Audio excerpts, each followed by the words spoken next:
ଉପସ୍ଥାପନ କରିଛନ୍ତି ରତ୍ନାକର ଚଇନି।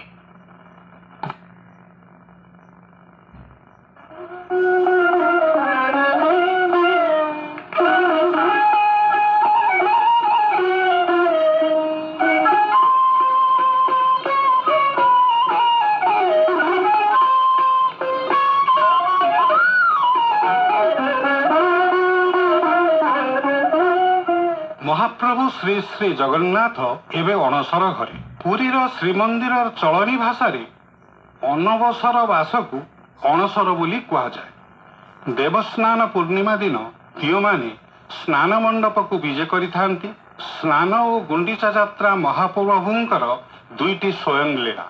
ये लीला पाई महाबाबू नीलाद्री बिहारी मंदिर भितर बाहर को विजे हुंती। विश्वास करा जाए जे ज्येष्ठ शुक्ल दशमी ठारू भारतवर्षर सकल तीर्थ समागत हुंती श्रीक्षेत्र सुनाकूआ जल बड़ देउलर उत्तर द्वार निकटस्थ शीतला ठाकुराणी मंदिर निकटरे यही सुनाकूआ अवस्थित।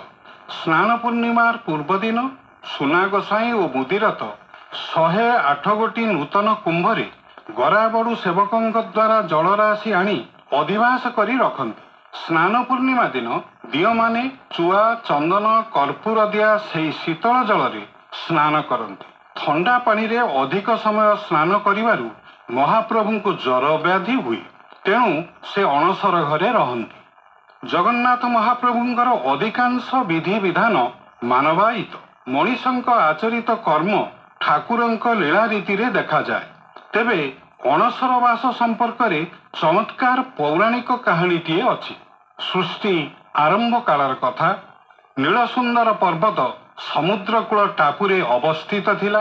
नदी समुद्र घेरा एई टापू अत्यंत मनोरम और पूतभूमि थिला। सागर मंथन काल रे समुद्ररू महालक्ष्मी उद्भव हेबा पूर्वरु प्रथमे तांको अग्रजा भौणी अलक्ष्मी जात होइथिले। विष्णु यज्ञ एई देवभूमि को अलक्ष्मी प्रथमे दखल करी बसिथिले।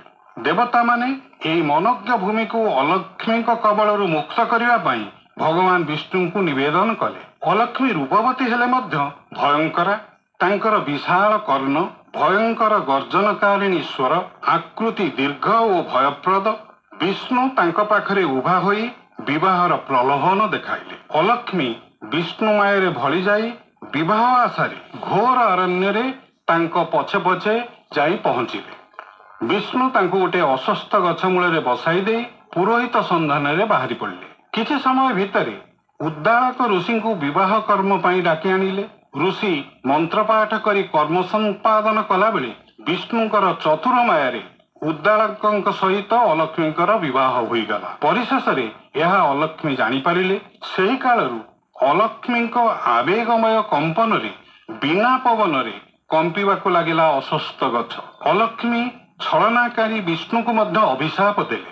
विवाहर मिथ्या आवेग सृष्टि करी मो मन जो कंपन जात कल से कंप प्रतिवर्ष तुमको कष्ट देउ। कहा जाए प्रतिवर्ष स्नान पूर्णिमा परे 15 दिन काल ठाकुर कंप जर पड़ती। पथी पाचन पियंती, निबुज अणसर घरे रहंती।